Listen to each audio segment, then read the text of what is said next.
Suatu malam di negara kekaisaran Zhao, Zhao Fu, seorang kaisar yang baru naik tahta, menurunkan titahnya, membunuh selir dari kaisar sebelumnya yang dipanggil Dewi dengan alasan jika si Dewi akan membahayakan negara Zhao, dan itu diturunkan langsung oleh negeri dewa. Untuk bisa menyingkirkan Dewi, selain menurunkan banyak prajurit, kaisar bahkan sampai menurunkan Witch Lord, penyihir paling kuat di negara tersebut yang menggunakan boneka jadi-jadian yang bisa menampung roh dewa untuk menembus pertahanan yang terdapat di kediaman Dewi.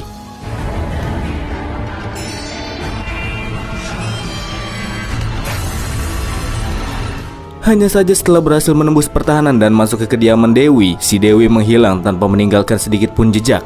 Menjadi prolog dari Donghua Over the Divine Realm.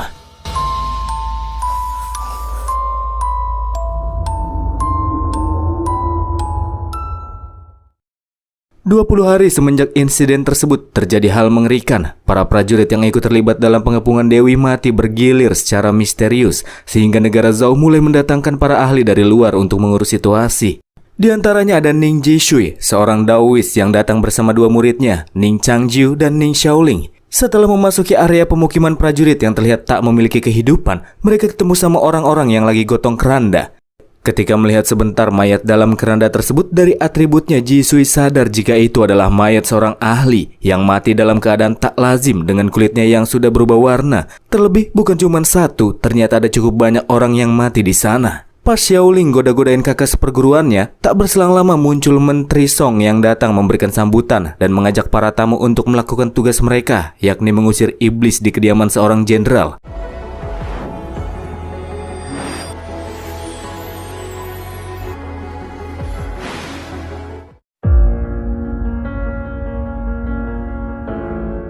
Di malam hari, sebelum memulai tugasnya, Jisui meminta kepada kedua muridnya agar tidak pernah membuat pikiran jahat apapun selama proses ritual, agar tidak ada celah bagi iblis menyusup ke tubuh mereka selama berlangsungnya prosesi ritual nanti. Jika itu sampai terjadi, maka sang guru tidak akan bisa memberikan lagi bantuan kepada mereka berdua. Tepat setelah Ning Jisui keluar dari ruangan, Xiaoling mengungkapkan keresahannya kepada Changjiu terkait dengan guru mereka yang menunjukkan gelagat aneh. Menurut dia, guru mereka itu nggak baik-baik amat dan bisa saja menjual mereka kapan saja. Hanya saja Changjiu tidak terlalu mengindahkan kata-kata adik seperguruannya itu dan lebih penasaran dengan penglihatan-penglihatan aneh yang akhir-akhir ini muncul di dalam benaknya. Penglihatan tersebut semakin lama semakin terasa jelas.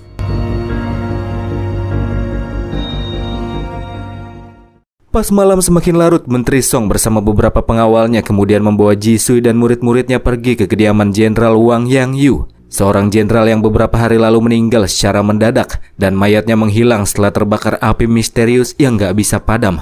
Baru datang tapi suasana langsung mencekam ketika terdengar suara mirip Jenderal Wang dari balik pintu kediamannya. Sebagai alasan keamanan, Jisui menanamkan jimat pelindung tubuh kepada kedua muridnya dan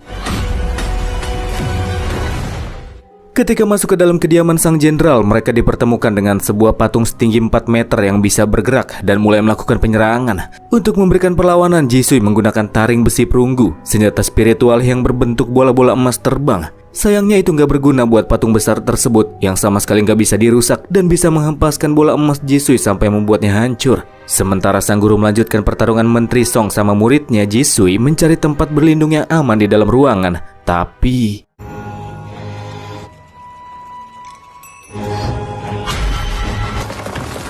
di tengah-tengah pertarungan yang berlangsung, iblis Jenderal Wang menunjukkan dirinya keluar dari patung besar itu dan Ning Jisui bisa menghancurkannya dengan jurus petir surgawi 5 arah. Kirain udah selesai gelutnya, tapi kedua murid ngelihat tangan guru mereka berdarah, diikuti dengan kekuatan iblis yang mulai merasuki tubuh sang guru.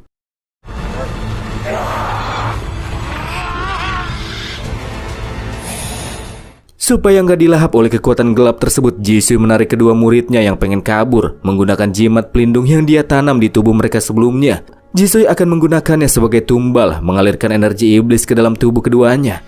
Di tengah prosesnya, Xiaoling melepaskan kekuatan dari roh suci bawaan miliknya, berbentuk rubah untuk melakukan perlawanan. Jisui nggak nyangka kalau muridnya selama ini menyimpan roh bawaan. Hanya saja itu masih belum cukup untuk bisa menghentikannya. Tanpa dirinya sadari, roh rubah yang dijatuhin sama Jisui telah memicu pergerakan sosok mengerikan yang dikenal sebagai siluman rubah ekor merah.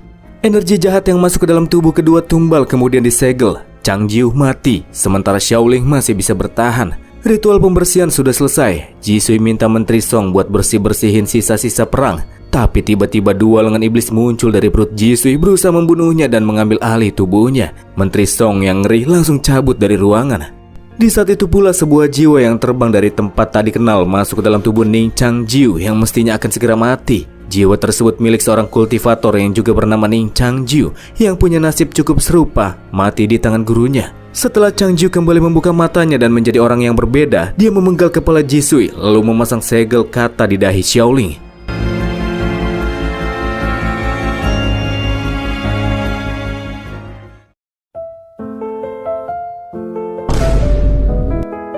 Seorang cewek cakep yang suka bawa payung merah kemana-mana mendapatkan serangan dari sekelompok asasin tak dikenal. Bermodalkan payung merah sebagai senjatanya, cewek itu bisa mengalahkan semua asasin tersebut. Dan dia adalah Zhao Xiang'er, anak dari sang dewi. Datang kembali ke Kekaisaran Zhao setelah 3 tahun melakukan pelatihan dan memiliki tujuan untuk membalaskan dendam kepada orang-orang yang sudah menyerang ibunya. Masih di kota Kekaisaran, Xiaoling yang kembali tersadarkan cukup terkejut melihat kakak seperguruan yang masih hidup, masih sehat, dan yang meninggal malah guru mereka. Saat itu Changjiu ngungkapin kalau dia sudah melupakan banyak hal dan juga mengingat banyak hal. Contohnya seperti guru yang membunuhnya. Tapi bukan Jisui, melainkan gurunya yang berasal dari kuil.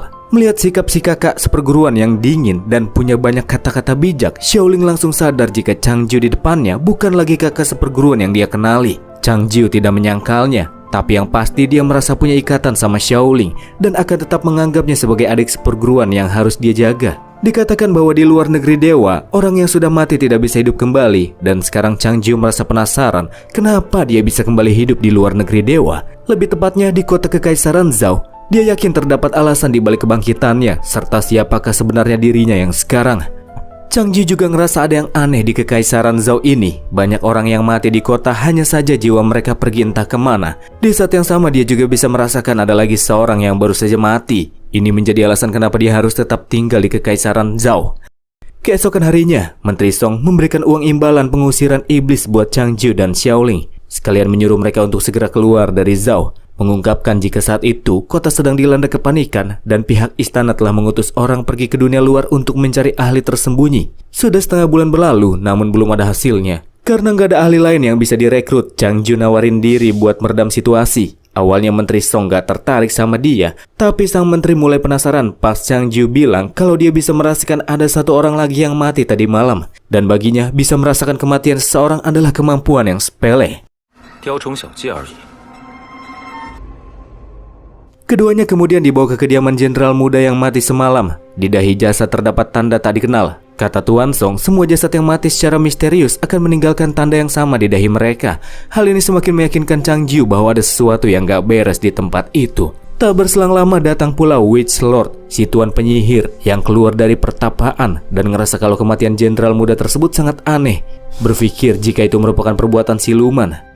Pas Witch Lord mengetuk tubuh jasad tersebut dengan tongkat, muncul api misterius yang membakarnya. Jadi patua itu berasumsi semua keanehan yang terjadi adalah ulah iblis merah. Abis tuan penyihir pergi, Menteri Song ngasih tahu kalau iblis merah adalah siluman burung merah yang ada di dalam legenda. Dia adalah seekor elang berbulu merah yang mengalami mutasi. Tiba-tiba Menteri Song dan orang-orangnya memberikan hormat kepada Zhao Xiang'er yang telah kembali, lalu berjalan masuk ke dalam kediaman jenderal muda. Xiaoling terpukau dengan kemantepan cewek tersebut. Setelah melihat jasad yang habis terbakar, Zhao Xiang'er mengungkapkan kekecewaannya terhadap Menteri Song. Sebagai orang yang mendukung ibunya, dia sama sekali tidak mengambil tindakan pas ibunya alias si Dewi lagi diserang. Selain karena gak punya kekuatan buat ngebantu, Menteri Song juga ngerasa gak punya penyesalan di dalam hatinya. Karena dulu selama memerintah kekaisaran, Dewi terus diam dan dianggap menjadi penyebab kekaisaran kalah terus-menerus dalam perang. Sampai membuat jutaan orang meninggal dan negara jatuh dalam kekacauan. Bahkan ada negara sebelah yang coba memanfaatkan mereka. Setelah mengecek situasi, Xiang'er pergi dari sana. Menteri Song saat itu juga nyuruh kedua murid Ning Jisui pergi cepat-cepat. Namun sebelum pergi, muncul salah satu pangeran Zhao, Zhao Shishong. Minta bantuan Changjiu buat ngobatin istrinya yang terkontaminasi aura jahat dan Changjiu menyetujuinya. Di kediaman Pangeran Zhao itu lagi ada dukun yang pengen ngusir aura jahat, tapi dihempaskan tepat ketika Changjiu tiba di sana. Pas ngeliat kondisi si istri pangeran, Tang Yu, kayaknya dia cuman batuk-batuk doang deh. Itu juga kayaknya pura-pura doang. Menggunakan satu keping koin tembaga, Chang Ju memberikan sedikit ancaman buat cewek tersebut. Dan seketika Tang Yu ngomong kalau dia ngerasa udah baikan, tubuhnya terasa jadi lebih ringan. Pangeran yang senang melihat istrinya baikan langsung berterima kasih, sementara Chang Ju minta tempat sementara untuk tinggal di sana. Di malam itu, Chang Ju menyusup masuk ke dalam kediaman Tang Yu, menempelkan jimat untuk membatasi pergerakan cewek tersebut dan mengungkapkan Chang Ju datang ke sana berniat untuk mengulik informasi tentang Zhao Xiang'er yang diketahui sebagai bos dari Tang Yu. Kalau nggak dikasih tahu, Chang Ju bakalan bilang ke pangeran kalau Tang Yu selama ini cuma sakit bohong-bohongan dan masih bisa berhubungan sama yang mulia Zhao Xiang'er. Selain menemui Menteri Song, Xiang'er juga menemui penasihat negara alias guru Xiang'er yang gak bantuin Dewi pas lagi diserang. Cewek tersebut mengurung penasihat negara di dalam kediamannya serta memberinya racun untuk membatasi kultivasinya, supaya dia tetap diam ketika Xiang'er menjalankan sebuah rencana besar. Penasihat negara mengungkapkan kekesalannya kepada Xiang'er yang 3 tahun lalu udah bikin masalah besar sama Dewi yang selama ini terus diam. Alasan yang gak bantu Dewi ternyata sama si Menteri Song. Kembali ke Chang Ju yang ngancem Tang Yu pakai tusuk rambut terbang, nunjukin kalau dia bisa aja bunuh cewek tersebut dengan gampang kalau mau. Itu akan dia lakukan kalau cewek tersebut nggak mau ngasih informasi tentang Xiang'er. Hingga akhirnya Tang Yu jelasin kalau 3 tahun lalu seorang pangeran gembul dari negara Rong datang bawa surat pernikahan. Dia pengen nikahin Zhao Xiang'er yang masih muda. Sebagai seorang jenius dari negara Rong, dia ngerasa sangat pantas buat nikahin Xiang'er yang juga dianggap sebagai jenius. Tapi ujung-ujungnya si gembul malah dipukulin, digampar bolak-balik sama Xiang'er yang bikin dia malu. Xiang'er bahkan sampai numbangin para pengawal yang dibawa pangeran kedua dan mengalahkan om-om petarung kuat yang dibawa olehnya. Jurus ular-uluran om-om tersebut dilahap sama Phoenix api Zhao Xiang'er.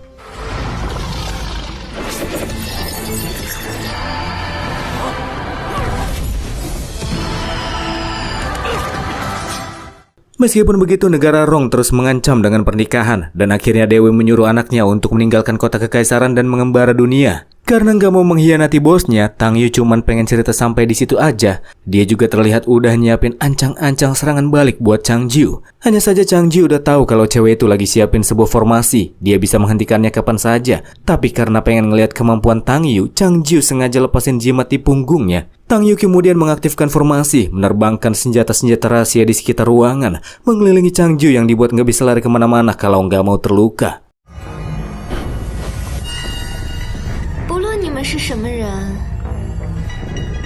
Ternyata di saat yang sama ada juga seorang asasin yang masuk ke ruangan Xiaoling. Meskipun bisa bertahan dari serangan awal dengan bantuan roh bawaannya, tapi Xiaoling gak bisa bertahan di serangan selanjutnya. Makanya dia teriak. Chang Ju yang dengar teriakan itu langsung gerak cepat, lepas dari formasi dengan mudah, ngambil tanda pengenal Tang Yu sebelum akhirnya pergi dari ruangan. Sebelum si adik seperguruannya kena anak panah, Chang Ju yang gerak sat-set bisa mengamankannya, menunjukkan giok hijau Tang Yu sambil nyuruh asasin itu pergi kalau nggak mau mati, sambil melepaskan kekuatan untuk merusak senjata lawan.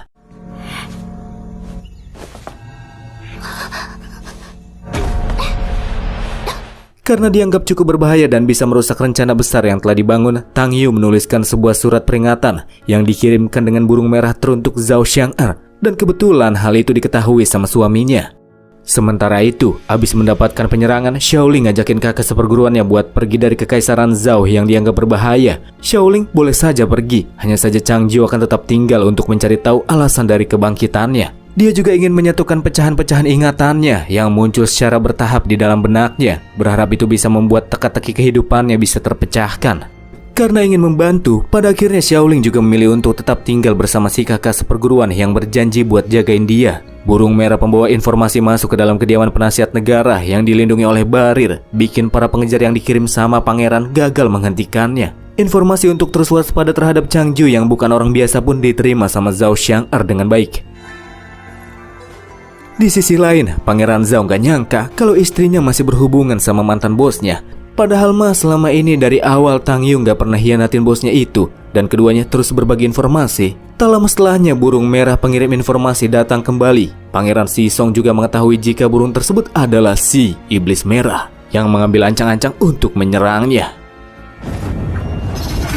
Setelah menggunakan sedikit kekuatan untuk menghancurkan formasi, Chang Ju batuk-batuk darah. Tubuh lemahnya masih belum kuat untuk menanggung output kekuatan yang terlalu besar. Makanya setelah mengetahui ini, selanjutnya dia akan menggunakan kekuatan yang gak secara sembarangan lagi. Di tempat pertapaannya, Tuan penyihir dapat informasi dari muridnya kalau Zhao Xiang-er terus berada di dalam kediaman penasihat negara dan masih belum mulai melakukan pergerakan. Meskipun begitu, Tuan penyihir menyadari jika Xiang-er sedang membentuk rencana yang besar. Maka dari itulah untuk menghentikannya dia akan mengirimkan asasin kuat yang berasal dari negara Rong dan negara Jin yang sedang dalam perjalanan ke sana. Sementara itu, Pangeran Sisong gak mokat. Dia dapat bantuan lagi dari Changju yang datang dan menahan serangan iblis merah. Dari sinilah Changju mendapati jika di tempat kediaman sang pangeran sama sekali tidak ada penjagaan karena 20 hari yang lalu para ahli yang menyerang Aula Qianyu, tempat sang dewi tinggal, pada meninggal. Iblis merah itu cukup kuat, bahkan sampai pernah membuat Witch Lord terluka cukup parah beberapa tahun yang lalu. Pangeran juga mengungkapkan alasan kenapa mereka menyerang dewi itu karena dendam puluhan tahun yang lalu. Dikatakan bahwa Kekaisaran Zhao yang kekuatannya lemah ingin menukar beberapa wilayahnya untuk berhubungan baik dengan negara Rong. Tapi semua itu digagalin sama si Dewi hanya karena Xiang-er menolak sebuah pernikahan. Dan puncaknya ialah 1 bulan yang lalu ketika dewa-dewa dari negara Jin menurunkan titahnya untuk menyingkirkan sang Dewi yang dianggap sebagai pembawa bencana. Jika negara Zhao bersedia bekerja sama dengan mereka untuk membunuh Dewi, maka perang akan dihentikan. Mulai dari saat itulah Zhao akan menjadi bagian dari negara Jin dan mendapatkan perlindungan dari mereka. Sangat aneh menurut Changju yang tahu padahal dewa itu nggak pernah ikut campur dalam urusan dunia bawah. Apakah ini cuma akal-akalan negara sebelah buat melahap Kekaisaran Zhao? Dikatakan bahwa ratusan tahun yang lalu muncul puluhan siluman besar dengan kekuatan luar biasa yang mulai mengacaukan dunia. Selain 12 pemimpin negara dewa di dunia ini, sangat sedikit orang yang bisa membunuh para siluman tersebut. Karena terikat dengan hukum dunia, negara dewa juga jadi nggak bisa ikut campur secara langsung untuk memberikan bantuan buat umat manusia. Maka dari itulah mereka memerintahkan utusan turun ke dunia fana, membangun tempat-tempat tertentu untuk menaklukkan para siluman tersebut. Di antara para siluman ada satu yang melarikan diri. Namun setelah diburu oleh para dewa-dewi, siluman tersebut jatuh ke kaki gunung Xiangtai dan disegel di dalamnya dengan 4 pusaka. Dan itu adalah gunung yang menjadi fondasi dari negara Kekaisaran Zhao. Dan Zhao Xiang-er dalam rencana besarnya juga ikut melibatkan siluman mengerikan tersebut. Xiang-er masuk ke dalam sebuah sumur yang terdapat di kediaman penasihat negara. Bersama dengan itu, seorang bawahan penasihat negara ngelaporin kalau stempel negara yang merupakan salah satu pusaka negara sudah hilang. Di istana kaisar, saat itu mereka kembali kedatangan seorang ahli yang datang untuk membantu mengurus masalah di sana. Berasal dari sekte pedang langit, cewek bertopeng bernama Lu Jiajia yang datang pakai tanduk terbang. Kaisar Zhao Fu yang gak ada wibawa-wibawanya itu langsung melongo pas ngelihat kemantepan Lu Jiajia. Hanya saja Lu Jiajia gak tertarik sama om-om kaisar satu itu.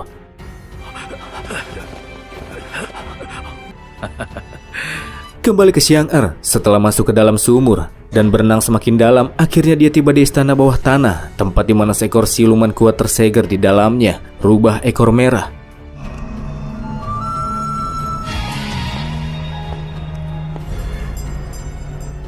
Setelah melihat kedatangan Xiang-er, siluman tersebut langsung bisa tahu kalau nona satu itu adalah anaknya si Dewi. Rubah tersebut nggak nyangka kalau Dewi sudah mati, seperti yang disampaikan oleh Xiang-er. Rubah ekor merah juga ketawa keras pas Xiang-er bilang alasan kedatangannya adalah untuk membebaskannya hanya untuk menghabisi seseorang. Ada 6 rantai takdir yang mengekang si rubah, yang masing-masing mengunci 6 jiwa dewa miliknya, serta 4 kunci yang terpasang di keempat rantai. 1 di kediaman penasihat negara, 1 di istana penyihir, 1 di istana Qianyu, dan terakhir ada di istana kekaisaran. Selama rubah itu bisa melepaskan diri dari 4 jiwa dewa yang terkunci, maka dia bisa keluar setelah sisa rantainya dihancurkan sendiri.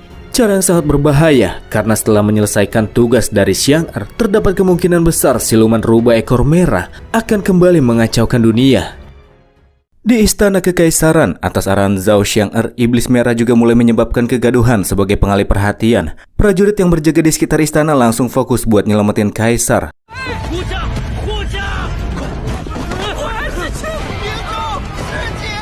Di sana juga ada Changju sama Xiaoling. Keduanya pengen langsung pulang ke rumah setelah iblis merah muncul. Pas iblis merah yang sempat nyulik anak kecil pengen nerjang Changju, dia dapat bantuan dari nona dari sekte pedang, Lu Jiajia.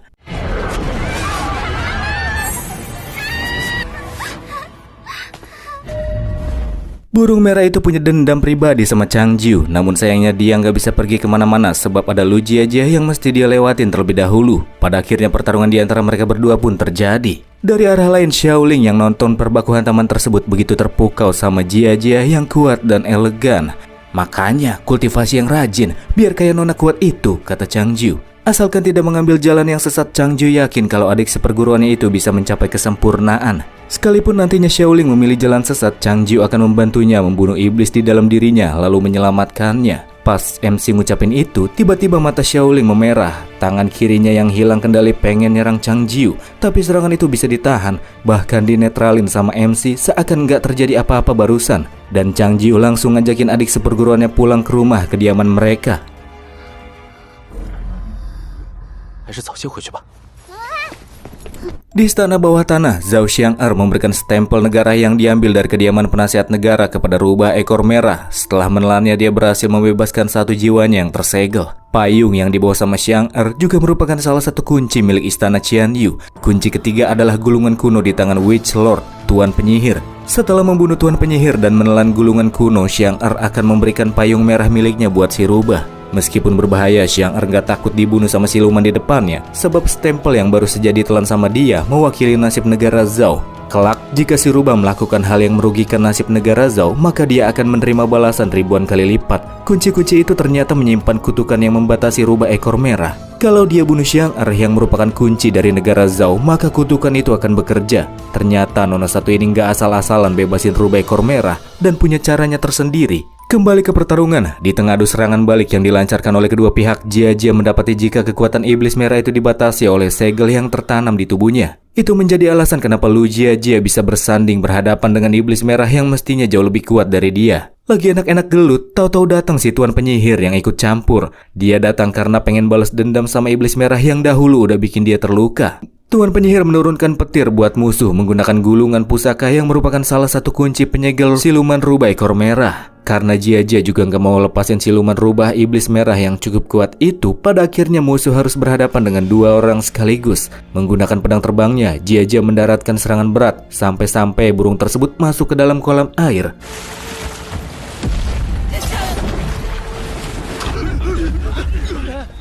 Cuman dia nggak mati dan berhasil melarikan diri dari pertarungan yang nggak adil itu. Iblis merah kembali muncul dari air dengan bentuk manusia. Dia juga ketemu sama Xiang'er yang ngomel gara-gara burung tersebut malah pengen nyakitin warga, bukannya fokus bikin kekacauan di istana. Memberikan payung merah tanpa gagangnya yang berbentuk pedang, Xiang'er nyuruh iblis merah memberikan itu kepada siluman rubah setelah dia membunuh Tuan Penyihir dan menelan gulungan kuno. Setelah melakukan tugas tersebut, segel di dalam tubuh iblis merah juga akan dilepaskan sama si rubah. Setelah menyerahkan payungnya, Nona yang mulia langsung pergi menuju istana kekaisaran. Jia sama Tuan Penyihir kehilangan jejak iblis merah, tapi pertarungan belum usai, sebab yang muncul setelahnya adalah makhluk yang lebih mengerikan, dan itu adalah jiwa milik si rubah tua yang menginginkan gulungan kuno yang dipegang oleh si Tuan Penyihir. Satu jiwa rubah itu saja ada di ranah setengah langkah istana ungu, sementara Jia sama Tuan Penyihir masih di tahap ranah hidup panjang. Kekuatan mereka nggak sebanding. Kalau udah full power, jelas makhluk kuno tersebut bakalan jadi sangat kuat. Di tengah kegaduhan yang sedang terjadi di dalam istana juga ada masalah lain. Saat itu Menteri Song nyolong salah satu dari 4 pusaka Zhao, tongkat api merah, dan kelakuannya ketahuan sama Kaisar yang ngegepin dia bersama dengan para prajuritnya. Sebelum Menteri Song dijatuhin hukuman, muncul Zhao Xiang'er yang berkata kalau Zhao Fu alias si Kaisar itu sangat bodoh dari kecil dan dia nggak pantas buat jadi Kaisar. Balik ke baku hantam, untuk memberikan perlawanan kepada musuh yang lebih kuat, Tuan Penyihir akan membuat formasi dari kekuatan gulungannya. Karena membutuhkan waktu persiapan, Lu Jia akan mengulur waktu untuknya. Jia coba menggunakan jurus rantai pedang untuk membatasi pergerakan rubah ekor merah. Bisa sih, tapi cuma beberapa saat saja sebelum akhirnya itu dihancurkan.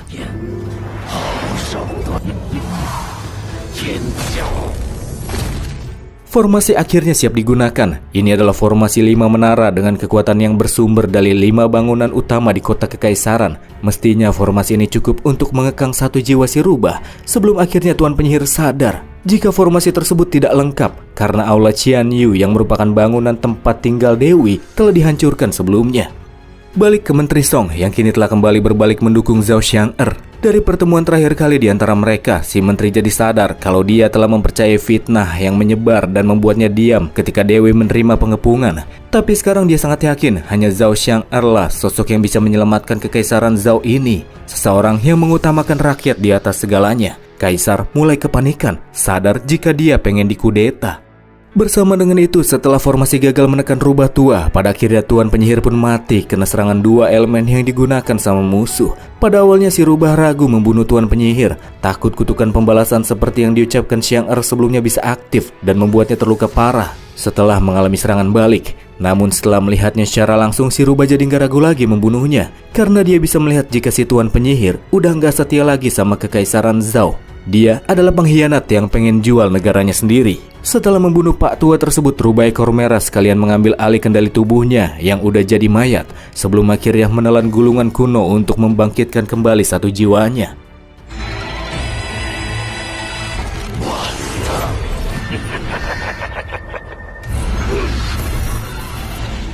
Sementara itu, Lu Jiajie memanfaatkan kesempatan buat kabur untuk meminta pertolongan kepada sektenya, karena musuh yang dilawan dianggap bisa membahayakan dunia luar. Zhao Xiang'er yang telah mendapatkan dukungan penuh dari Menteri Song kemudian mengaktifkan tongkat api dengan meneteskan darahnya pada tongkat tersebut. Karena bisa menggunakan pusaka tersebut yang bahkan gak bisa digunain sama Kaisar, bikin Menteri Song semakin yakin jika dia harus mendukung Zhao Xiang'er. Bukan hanya Pak Menteri saja, tapi para prajurit yang sebelumnya berada di pihak Kaisar Zhao Fu juga beralih mendukung Xiang'er. Karena tak lagi memiliki dukungan, Zhao Fu disuruh untuk segera melepaskan jubah kaisarnya. Dan mulai sekarang, kota kekaisaran Zhao akan kembali diambil alih oleh Xiang'er atas nama ibunya.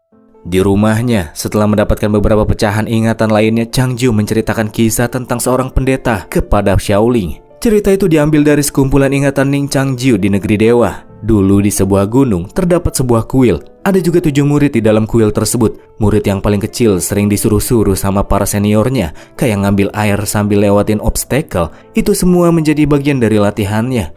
Guru mereka sendiri sudah bertapa selama puluhan tahun dan hanya memberikan setiap murid satu daftar yang harus mereka lakukan selama 12 tahun ke depan. Sang guru juga menetapkan kepada muridnya yang paling muda sebuah pernikahan. Hanya saja murid terakhir itu memilih untuk menolaknya dan serius untuk melanjutkan kultivasi. 12 tahun kemudian setelah mencapai kesempurnaan, tiba-tiba guru mereka keluar dari pertapaannya, menusuk hati sang pendeta termuda dengan satu serangan pedang dan menghancurkan roh suci bawaannya.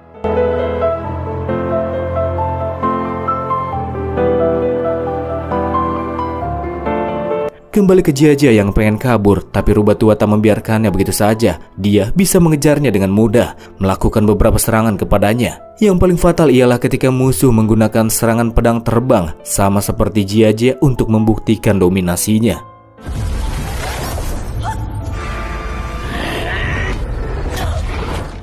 Ketika muncul kesempatan, dengan tubuh yang sudah babak belur, si Nona cuman bisa melarikan diri. Di saat yang sama, Xiang'er mengaktifkan kekuatan dari tongkat api yang bisa membentuk formasi pelindung yang menyelimuti kekaisaran. Karena itulah Jiajie berhasil menyelamatkan dirinya, sementara rubah tua terjebak di dalam sekitar kota. Ketika siluman tersebut pengen mendobrak paksa pelindung yang terpasang, iblis merah muncul dan mencegahnya. Sebab gulungan kuno yang ditelan sama si rubah mewakili keberuntungan kota kekaisaran. Jika memaksa untuk menerobosnya, maka dia akan menerima serangan balik ribuan kali lipat. Iblis merah menyerahkan payung yang merupakan kunci ketiga, sesuai dengan perintah Zhao Xiang'er. Setelah menelannya, nanti si rubah bisa dengan bebas keluar masuk dari formasi kota kekaisaran. Menelan kunci tersebut, jiwa dewa ketiga pun berhasil didapatkan. Sama seperti beberapa kunci sebelumnya, kunci ketiga tersebut juga punya pembatasan. Payung merah itu sendiri mewakili rakyat negara Zhao, jadi membunuh warga Zhao akan membuatnya menerima serangan balik. Jadi sekarang dia nggak boleh hancurin kota, sama nggak boleh membunuh warga Zhao. Tapi itu nggak jadi masalah buat siluman rubah licik sepertinya. Setelah segel di tubuhnya dilepasin sama si rubah tua, iblis merah pada akhirnya jadi pengikut siluman kuat tersebut. Lu Jiajie yang udah babak belur juga mengalami penurunan ranah. Tandu terbang miliknya juga nggak bisa dipanggil. Untung aja dia pingsan di dekat rumah Changjiu. Jadi bisa dapat perawatan khusus dari MC yang cukup pandai dalam meramu obat-obatan. Karena lukanya sampai ke dalam-dalam, jadi ya mau nggak mau Changjiu mesti bukain dalamannya dulu. Pas Changjiu pengen ngolosin luka di dada Jiajie, Xiaoling yang nggak kuat dan mikir aneh-aneh langsung dorong kakak seperguruannya. Terus dia yang lanjutin olesin obatnya deh.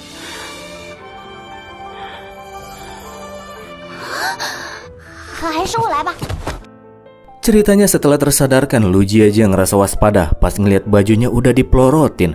Supaya nggak salah paham, Changjiu bilang kalau dia cuma ngerebus air sama beli obat. Kalau soal olesin obat sama balut lukanya, itu dilakukan sama Xiaoling. Karena ngerasa dua orang yang membantunya bukan orang berbahaya, Jia pun bisa diajak ngobrol. Pas meriksa potensi Xiaoling, Jia cukup kagum sebab Xiaoling memiliki potensi yang besar dalam kultivasi dan punya bakat langka. Sayang sekali dia nggak dapat ajaran yang cukup baik dari gurunya. Xiaoling juga maksa kakak seperguruannya buat ngecek potensinya sama si Nona. Dan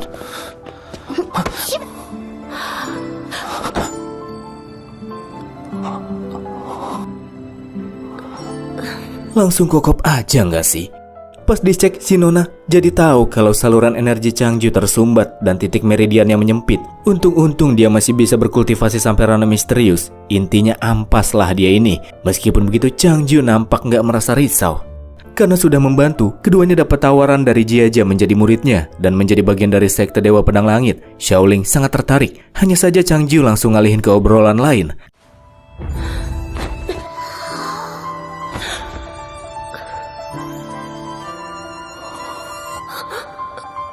Abis drama-dramaan, Jia ngasih tahu kalau dia sampai babak belur itu karena siluman rubah. Yang meskipun jiwa dewanya belum lengkap, tapi Jia sama sekali nggak berkutik, menunjukkan jika lawannya sangat kuat. Bahkan sekalipun dia bawa ketua sekte pedang langit, kemenangan di pihaknya masih belum bisa dipastikan. Dia adalah rubah ekor merah yang pernah menjadi siluman besar ranah 5 jalan. Kata Jia ada 5 tahap kultivasi. Mulai dari ranah misterius, ranah keabadian, ranah hidup panjang, ranah istana ungu, dan terakhir adalah ranah 5 jalan. Changju ngerasa ada yang aneh, padahal dari ingatannya mestinya ada total 6 jalan. Terus kemana hilangnya yang satu lagi?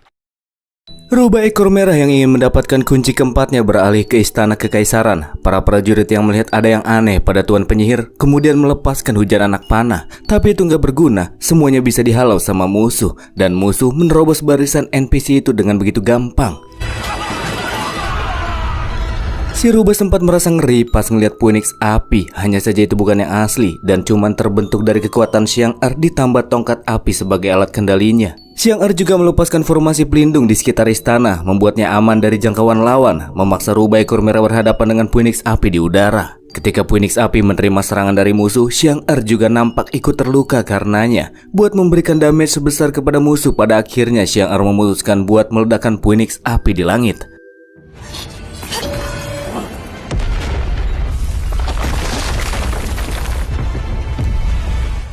Meskipun damage-nya gede, tapi Xiang-Er yakin jika rubah tua tersebut akan segera kembali. Di lain hal, formasi pelindung yang terlalu banyak menguras energi juga tidak akan bisa ditahan lebih lama lagi oleh Xiang-Er. Makanya dia nyuruh Tang Yu buat segera pergi menyelamatkan diri bersama dengan para warga yang juga diminta segera berevakuasi.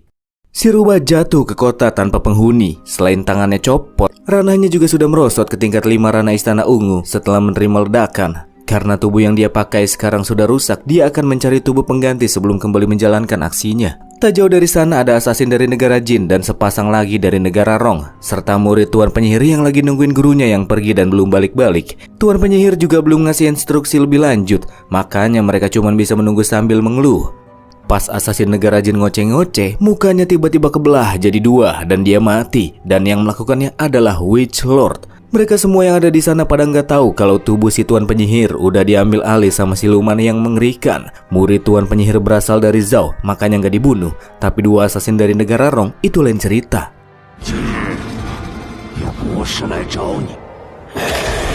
Di tempat lain, Xiaoling lagi muji-muji Lu Jia. Udah mah kuat, cantik, tulisannya juga cakep lagi. Padahal Xiaoling sendiri nggak bisa baca. Jia janji mau ngajarin Xiaoling nanti dan nyuruh dia buat simpen tulisannya yang baru saja dibuat. Tulisan itu berisikan teknik pernapasan energi pedang yang gak boleh disebarluaskan. Dari 3 mayat yang baru saja dibabat, rubah ekor merah jadi bingung mesti milih yang mana. Jadi dia membaginya, 2 jiwa masuk ke tubuh asasin cewek dan 1 jiwa ke tubuh asasin cowok dari negara Rong. Setelah menerima perawatan, meskipun belum pulih total, Jia memutuskan pergi ke kota kekaisaran buat ngambil tandu terbangnya. Selama punya tandu terbang, maka rubah ekor merah sekalipun akan sulit menyerangnya. Sebelum pergi, Changju ngasih sebuah resep obat yang mesti cewek itu minum nantinya. Sementara Jia ngasih topengnya. Kalau dia mati nanti, keduanya bisa menyerahkan topeng tersebut ke sekte pedang langit. Tapi sial sekali, baru banget buka pintu keluar, tahu-tahu udah ada si rubah pakai tubuh asasin yang lagi nungguin dia. Dengan tubuhnya yang masih belum pulih, mau gak mau Jia mesti gelut lagi.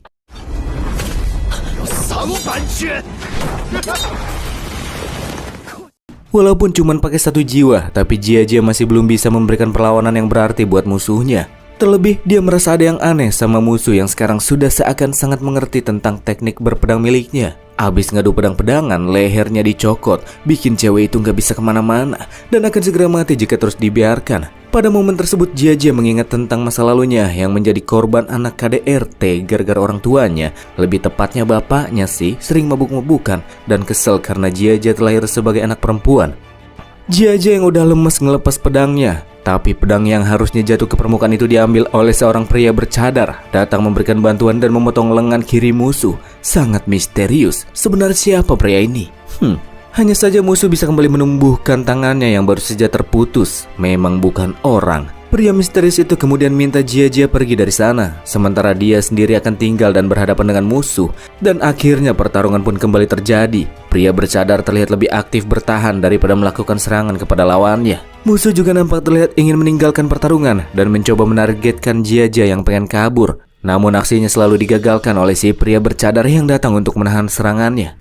Di tengah pertarungan, cadar pria misterius itu sedikit terpotong dan ternyata siapa sangka kalau dia adalah Ning Changjiu. Padahal cuma seorang manusia biasa yang bahkan belum menembus ranah paling awal, tapi bisa bertahan dari serangan siluman rubah. Gak cuman itu, yang bikin si rubah heran juga kenapa Changjiu bisa-bisanya tahu kalau si rubah gak berani membunuhnya. Lebih tepatnya membunuh orang Zhao, sebab itu akan menjadi bumerang buat dia. Ya meskipun gak bisa membunuhnya, tapi siluman rubah berniat pengen hajar Changjiu sampai sekarat. Tapi di tengah pertarungan, Changjiu tiba-tiba AFK, pergi menggunakan jimat penukar tubuh Dao, yang makin yakinin si rubah kalau musuh yang berusia dilawannya bukanlah orang biasa.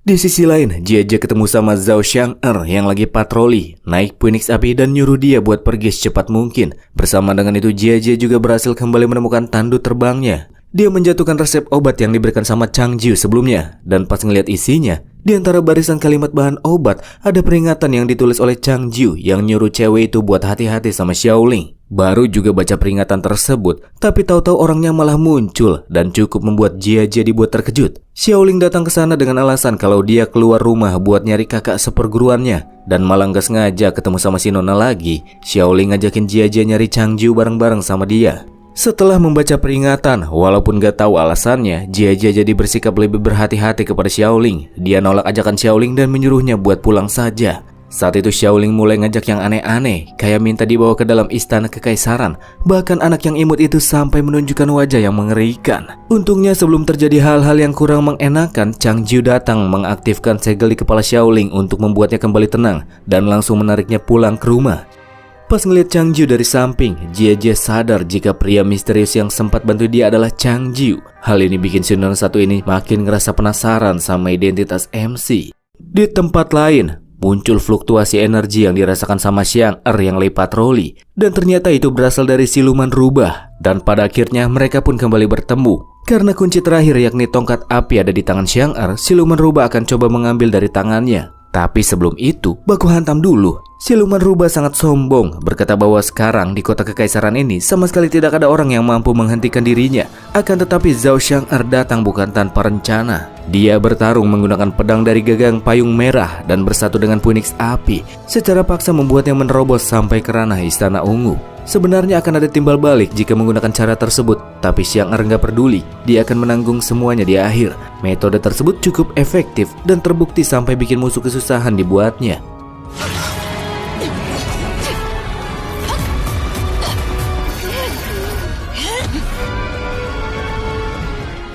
Pas lagi melakukan pemulihan diri di tandunya, Jia sadar alasan kenapa siluman rubah yang dia lawan pas pakai tubuh assassin bisa membaca pergerakan dari napas pedangnya. Itu pasti ada hubungannya sama Xiaoling yang dia kasih teknik pernapasan pedang sebelumnya. Dan Ning Xiaoling terhubung secara langsung dengan siluman rubah. Di rumahnya, pas lagi curhat-curhatan, Changjiu tanya ke adik seperguruannya sebenarnya siapa sih yang lagi ngobrol sama dia. Karena udah kebaca lawan, Xiaoling akhirnya jelasin. Dulu, di hari pas dia melarikan diri dari tangan Ning Jishui, gurunya, selain ada roh suci bawaan rubah dengan ekor buntung, muncul juga si rubah ekor merah yang nawarin Xiaoling kekuatan yang besar. Padahal itu cuma akal-akalan si rubah tua. Dan sejak saat itulah kesadaran Xiaoling jadi mulai berubah-ubah dan tak terkendali. Meskipun di masa depan Xiaoling bisa menjadi ancaman yang besar, alih-alih membunuhnya dan menyelesaikan masalah dengan mudah, Changjiu justru malah berjanji akan menyelamatkan si adik seperguruan. Balik ke baku hantam yang lagi sengit-sengitnya. Setelah didorong mundur oleh Zhao Xiang'er, siluman rubah membentuk awan badai gelap dengan petir keunguan. Tubuh siluman rubah tiba-tiba berubah jadi raksasa, dan dia mulai mengumpulkan kekuatan petir di satu titik, kayak pengen bikin bola semangat.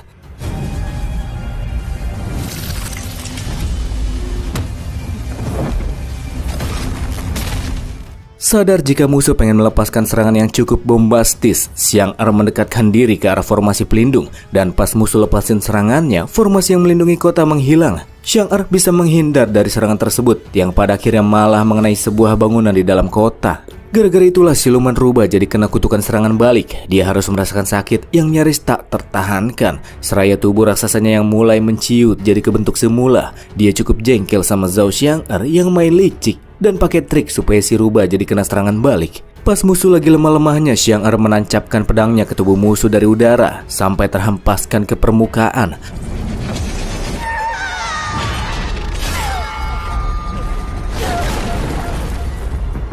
Pedang yang berasal dari gagang payung merah itu juga terlihat sudah kembali bersatu sama payungnya. Sementara musuh keok, formasi pelindung kembali diaktifkan. Katanya kalau ada siluman yang terjebak dalam formasi tersebut, maka mereka yang terjebak di dalamnya bisa lenyap secara perlahan. Setelah formasi kembali aktif, muncul pula Jia Jia yang datang buat balas dendam. Dia ngeluarin banyak pedang terbang, lalu dipantek ke tubuh siluman rubah yang gak bisa kabur kemana-mana.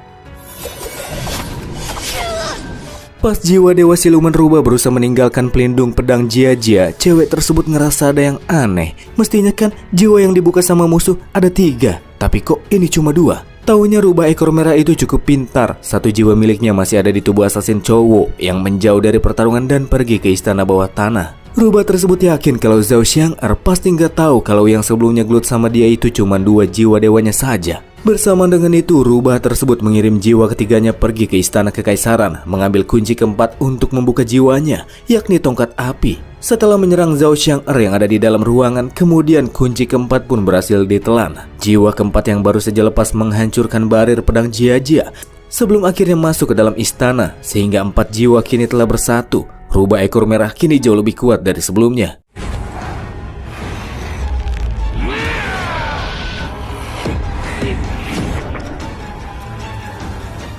Pas rubah ekor merah ngangkat tubuh seorang berjubah yang diyakini sebagai Zhao Xiang'er, taunya rubah satu ini kena dikadal-kadalin sama yang mulia nona teman-teman. Yang pakai jubah di ruangan itu adalah Tang Yu, sementara Zhao Xiang'er sendiri kini sudah ada di istana bawah tanah. Sambil menyeret-nyeret sebuah great sword yang dikenal sebagai pedang penjaga negara yang di masa lalu katanya pernah membunuh siluman rubah. Karena yang ada di hadapannya kini cuma memiliki 2 jiwa saja, ditambah dengan rantai yang mengekang pergerakan Xiang'er bisa mendaratkan serangan telak. Tebasan api jarak jauh yang dilepaskan membuat tangan ekor rubah merah terputus dan gak bisa ditumbuhin lagi. Musuh gak nyangka kalau selama ini ternyata justru malah dia yang dimain-mainin sama Zhao Xiang'er dengan rencananya yang mantep. Dan ya, pada akhirnya rubah ekor merah dihabisin sama si nona setelah dia menghancurkan tubuh utama serta inti jiwa rubah tersebut.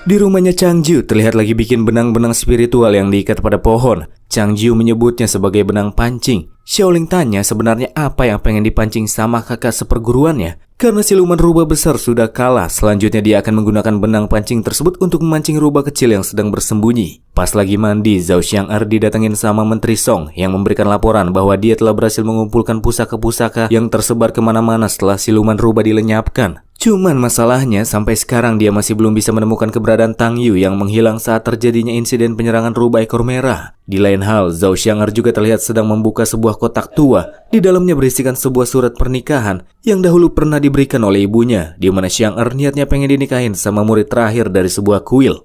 Xiang'er kecil yang gak mau dijodoh-jodohin nolak pernikahan tersebut, tapi si ibu nyuruh anaknya buat memikirkannya terlebih dahulu karena batas waktu surat pernikahan itu masih ada 10 tahun lagi. Standar si ibu dewi itu sangat tinggi. Xiang'er jadi penasaran sebenarnya seperti apa sih orang yang dijodohin sama dia. Di sebuah aula, Tang Yu yang lagi dicari-cari ternyata sedang dalam masa pemulihan di tandu terbang milik Jia Jia. Dikatakan bahwa tandu terbang itu merupakan harta karun sektenya yang bisa meningkatkan kecepatan pemulihan seseorang.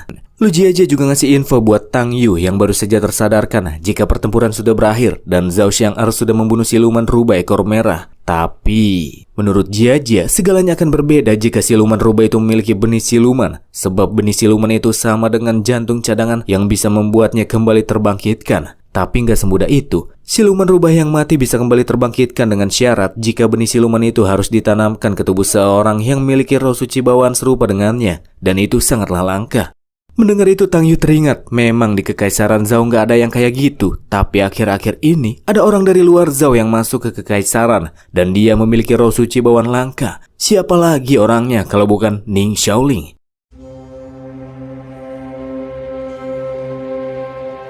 Di rumahnya, Chang Ju lagi melakukan persiapan. Gambar kaligrafi berisi kata-kata penenang. Sementara Xiaoling masih merasa khawatir. Dia sangat gelisah dan menganggap dirinya yang sekarang seakan seperti sebuah jimat yang digunakan untuk memanggil hantu dan cuman bisa menunggu rubah tua datang untuk melahapnya.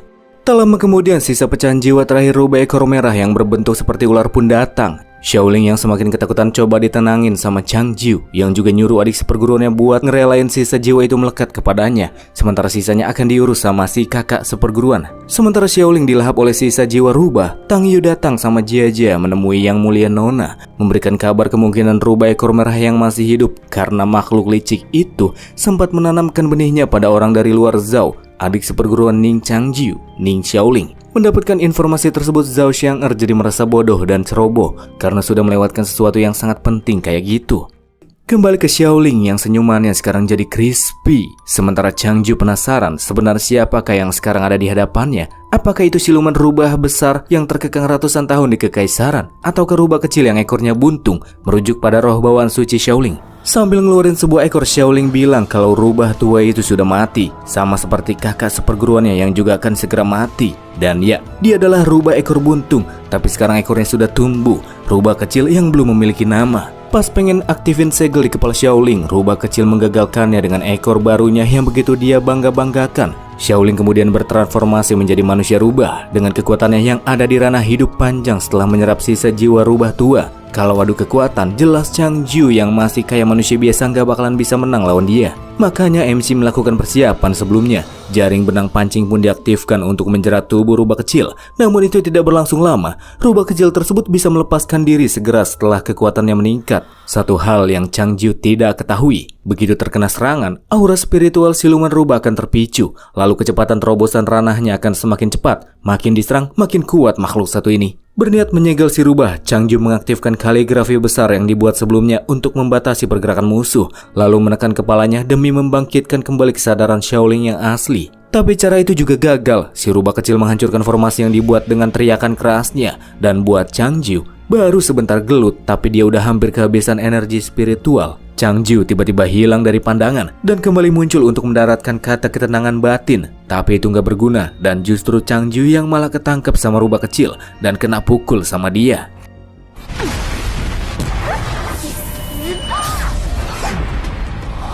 Sebelum tubuhnya makin babak belur, Changju aktifin kekuatan dari topeng yang dikasih sama Jiajie. Topeng tak biasa yang mengandung aura pedang.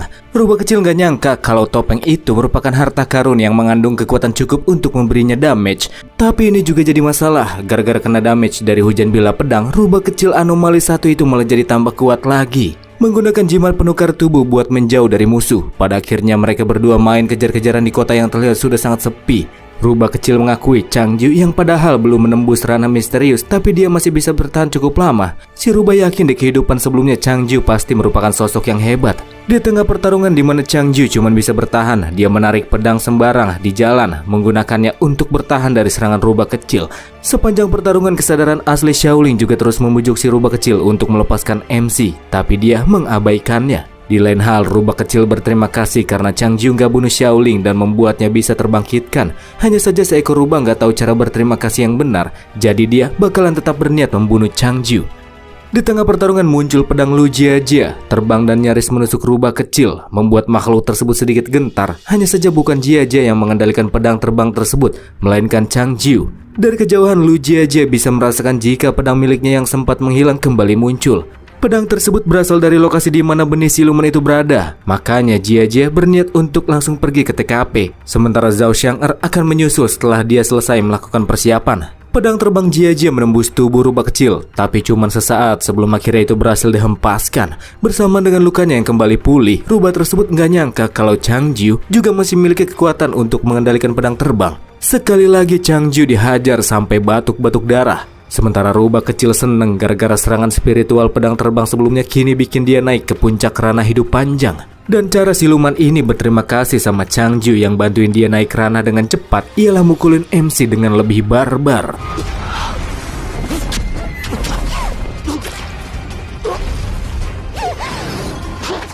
Pas pengen mendaratkan serangan eksekusi, kesadaran Xiaoling kembali merajuk, bikin rubah kecil penasaran, padahal yang ada di hadapannya bukan kakak seperguruannya yang asli, dan Xiaoling sudah mengetahuinya, tapi Xiaoling masih pengen ngelindungin dia. Chang Jiu berkata jika si adik seperguruannya yang imut itu nggak bakalan mungkin membunuhnya. Satu hal yang sangat dibenci oleh rubah kecil ketika melihat MC ialah dia terlihat masih sangat tenang, sekalipun berada di ambang kematian.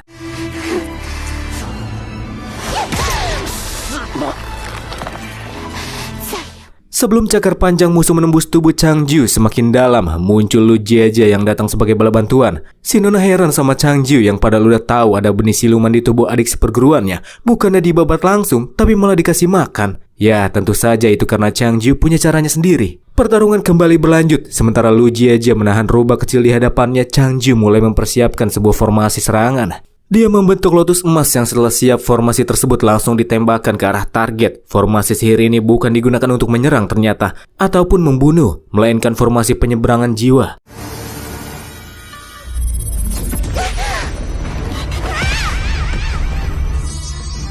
Sejenis formasi yang khusus digunakan untuk menyalurkan kekuatan spiritual yang murni dan sempurna, bisa langsung diterima oleh target tanpa penolakan dan membantunya menerobos ranah. Setelah mengetahuinya, Jia Jia ngerasa kalau Chang Jiu ini udah gila. Melawan pas ranah hidup panjang aja udah susah. Gimana jadinya kalau dia nanti naik ke ranah istana ungu? Awan badai muncul di langit menunjukkan jika cobaan petir akan segera turun. Ketika ranah hidup panjang menerobos istana ungu, akan muncul dua cobaan. Pertama adalah cobaan iblis hati, dan kedua adalah cobaan petir surgawi. Dan sekarang Xiaoling sedang terkurung dalam cobaan pertama, cobaan iblis hati. Tubuhnya terlihat mulai dilapisi oleh benang putih tipis yang sangat kuat. Karena kekuatan spiritual asli Xiaoling masih sangat rendah, Chang Jiu yakin jika si adik seperguruannya akan terkurung cukup lama di dalam cobaan iblis hati. Chang Jiu juga mohon kepada Jia Jia untuk melepaskan mereka berdua. Terlebih MC juga masih memiliki metode untuk kembali membangkitkan kesadaran asli Xiaoling dan menekan benih siluman di dalam tubuhnya. Chang Jiu memiliki 3 prediksi, dan situasi yang saat ini terjadi merupakan salah satu prediksinya sejak awal. Meskipun ragu-ragu, tapi Lu Jiajia masih belum mau melepaskan keduanya, sekalipun Chang Jiu sudah berusaha buat meyakinkannya. Makanya Chang Jiu nuntut hutang balas budi karena sebelumnya sudah menyelamatkan Lu Jiajia. Dengan begitu mereka berdua pun dilepasin sama si Nona dengan berat hati. Meskipun baru kurang 1 tahun mengenal Xiaoling, tapi Chang Jiu sangat peduli, bahkan mau berkorban banyak buat adik seperguruannya sampai bikin si Nona kebingungan. Dan alasannya itu karena MC nggak tega biarin Xiaoling yang menggemaskan berubah jadi seekor monster. Udah itu aja. Ketika Zhao Xiang'er dan para pengawalnya datang ke sana, target udah nggak ada. Yang ada cuman Jia Jia yang minta maaf karena sudah membiarkan target lepas begitu saja. Setelah mendengar seluruh kejadian yang baru saja terjadi, Xiang'er akhirnya memutuskan akan menghabisi benih siluman yang saat ini sedang berada dalam cobaan iblis hati sebelum dia menerobos ranah istana ungu. Kembali ke Chang Jiu yang lagi ada di dalam kuil kekaisaran. Dia menempelkan sebuah jimat di dahi Xiaoling untuk bisa terhubung ke dalam dunia ilusi dari cobaan iblis hati. Chang Jiu masuk ke dalam sebuah ilusi yang mirip layaknya kota yang dipenuhi oleh banyak orang di sana. Dia juga bertemu sama banyak Xiaoling, seperti Xiaoling versi musisi yang ditonton oleh banyak orang, Xiaoling versi gelandangan yang lagi dipalakin sama preman, ada juga Xiaoling versi elegan dan banyak uang, dan yang terakhir adalah Xiaoling versi gadis desa biasa. Di antara Xiaoling di sana, MC memilih Xiaoling versi elegan dan kaya, membawanya pergi menjauh dari kota. Xiaoling satu itu kemudian berubah jadi Xiaoling asli di masa kecilnya. Tak lama kemudian muncul lagi Xiaoling, namun dia bukan cuma sekedar ilusi, melainkan sebuah entitas yang merancang dunia ilusi tersebut. Dan petugas cobaan iblis hati, sosok yang biasa membantu para kultivator menerobos ranah sang pemilik wilayah. Dia ngerasa penasaran kepada Chang Jiu bisa masuk ke sana. Terlebih dia juga belum mencapai ranah istana ungu. Memang bukan orang sembarangan beliau. Bahkan juga tahu Xiaoling yang asli. Di antara Xiaoling yang ada sebelumnya, cuman yang elegan dan kaya saja yang nasibnya berkebalikan. Yang paling berbeda adalah yang asli, kata Changju. Changju juga nolak buat pergi karena selain ada dia di sana yang masuk ke wilayah cobaan iblis hati, masih ada sosok lain yang masuk ke sana juga, dan itu adalah siluman rubah. Karena itulah sang pemilik wilayah memberikan sedikit kelonggaran buat Changju.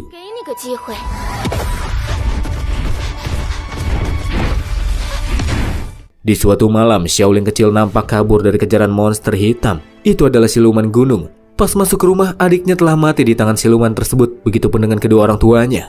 Sebelum makhluk itu menerkam Xiaoling, muncul Changju yang memberikan bantuan. Inilah kelonggaran yang disebutin sama pemilik wilayah, di mana Changju bisa melakukan intervensi selama cobaan berlangsung. Setelah mengingat si kakak seperguruan, Xiaoling merasa ragu ketika Changju menyuruhnya untuk menghabisi siluman gunung yang dianggap sebagai iblis di dalam hatinya. Semakin ragu dan takut, maka siluman gunung akan menjadi lebih kuat. Walaupun masih merasa takut, Xiaoling tetap menusuknya dengan sebuah pedang. Hanya saja itu masih belum cukup untuk melenyapkannya. Tumbuh semakin kuat, siluman gunung menghancurkan segel pembatas Changju. Sambil menahan serangan musuh yang datang, Changju nyuruh Xiaoling jangan takut dan mulai mikirin pedang paling tajam yang pernah dirinya lihat. Xiaoling pada akhirnya menggunakan teknik pedangnya Nona Lu Jia, membuat banyak pedang terbang untuk melenyapkan siluman itu.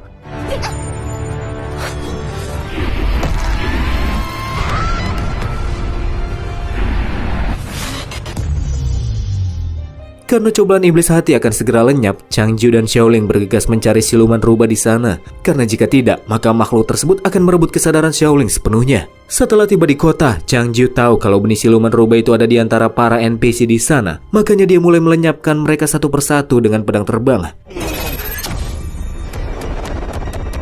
Dan Xiaoling versi musisi itulah si benih silumannya yang sudah bersatu sama roh bawaan Xiaoling dan sekarang menjadi sangat kuat. Buat ngelawan makhluk itu, Changju ngeluarin sebuah ulti yang belum bisa dia gunain kalau di dunia nyata. Dia ngeluarin energi bola panas kayak matahari, yang dari dalamnya muncul pedang raksasa panas. Cuman dengan tekanannya saja, siluman rubah sampai nggak bisa berdiri.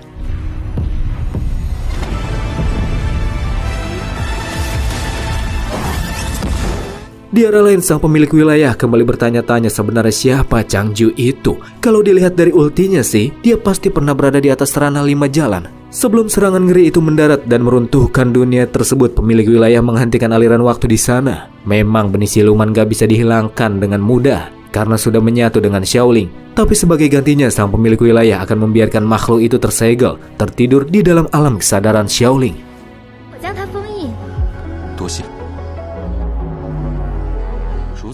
Dengan begitu akhirnya Xiaoling berhasil kembali mendapatkan kesadarannya. Akan tetapi, cobaan petir masih belum selesai. Sambil menatap awan yang bergemuruh di langit, Changju terbang sambil memasang segel pertahanan di tubuhnya. Dia akan menahan cobaan petir surgawi, menggantikan Ning Xiaoling. Kejadian itu juga disaksikan oleh Lu Jia yang baru saja tiba di sana. Changju minta kepada si Nona untuk melindungi adik seperguruannya yang kini sudah kembali normal setelah benih siluman disegel. Bersama dengan itu, petir besar menggelegar turun dari langit dan Changju menahan itu sekuat tenaganya. Efek cobaan petir tersebut juga dirasakan oleh Jia, Xiaoling, bahkan Zhao Xiang'er yang lagi OTW.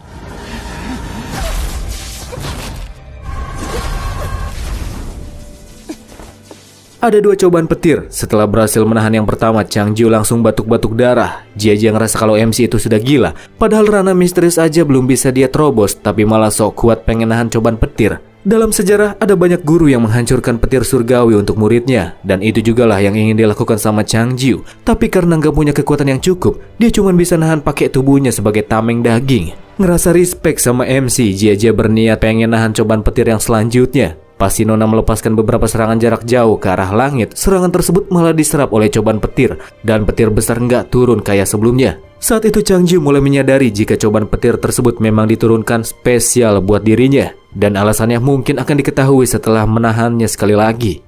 Sementara Changju terbang lagi ke langit dengan tubuhnya yang melemah, dia minta Jia buat melindungi Xiaoling. Sekali lagi Changju membuat pertahanan di tubuhnya sambil bertanya-tanya, apa alasan cobaan petir itu tertuju kepada dirinya? Apakah karena memaksa menerobos cobaan iblis hati? Ataukah mungkin karena keberadaannya telah melanggar hukum alam semesta? Cobaan petir kembali turun, lebih dahsyat dari sebelumnya. Baru sebentar tapi pertahanan Changju langsung hancur dan bikin tubuhnya harus menerima petir besar itu secara langsung.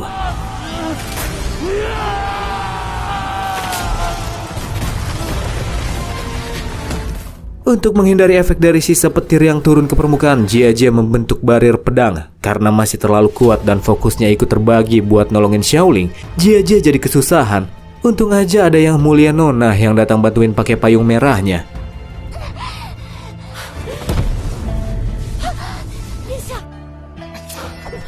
Namun setelah efek petir yang turun mulai mereda, Yang Mulia langsung nodongin pedangnya ke Xiaoling dan pengen musnahin benih siluman di dalam tubuhnya. Tapi dia dibelain sama si Nona Jia yang ngasih tahu kalau benih siluman itu sudah disegel. Dan menurutnya mereka itu harus respect sama Chang Jiu yang udah ngorbanin dirinya buat nyegel siluman rubah. Jia juga berniat pengen jadiin Xiaoling jadi murid, membawanya ke sektenya buat diajarin cara menahan benih siluman supaya nggak mengamuk lagi di masa depan. Zhao Xiang'er ternyata bodoh amat sama semua alasan Lu Jia. Sampai akhirnya Xiaoling sendiri ngomong, nggak apa-apa kalau dia mati, tapi dia minta kepada Zhao Xiang'er buat nyelamatin kakak seperguruannya. Xiaoling memohon sambil membenturkan kepalanya di permukaan sampai berdarah-darah. Di langit, cobaan petir masih belum selesai. Jantung Chang Jiu berdetak semakin kencang, sementara organ-organ di tubuhnya mulai mati rasa. Sambil nahan rasa sakit, dia ragu bisa tetap bertahan, dan kemudian kesadarannya pun mulai menghilang.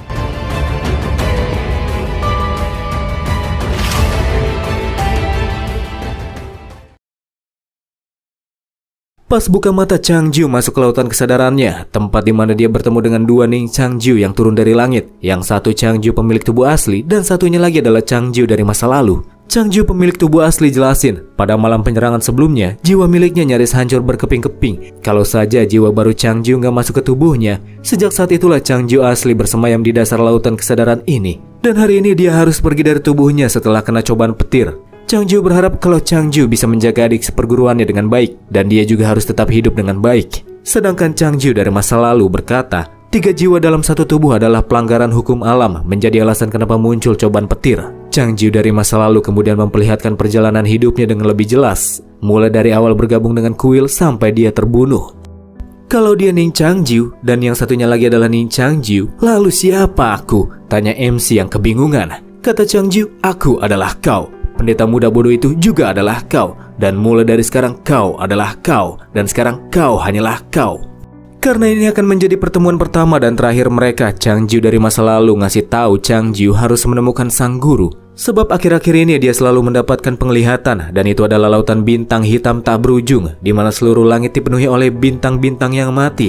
Hanya ada beberapa bintang yang masih bersinar. Di wilayah bintang mati itu bukan hanya ada bintang-bintang, tapi ada pula sang pelahap jiwa. Dan Chang Jiu yakin jika dia adalah bintang terakhir yang bersinar itu. Makanya untuk mengetahuinya lebih lanjut, Chang Jiu mesti nyari gurunya. Pasti hal ini berkaitan sama dia. Setelah mengucapkan salam perpisahan, 2 jiwa Ning Chang Jiu itu pun naik ke langit, menghilang dari tubuh MC yang di dunia nyata masih kehilangan kesadaran. Tubuhnya yang jatuh dari langit diselamatin sama Zhao Xiang'er yang ujung-ujungnya luluh juga dan ikut ngasih bantuan.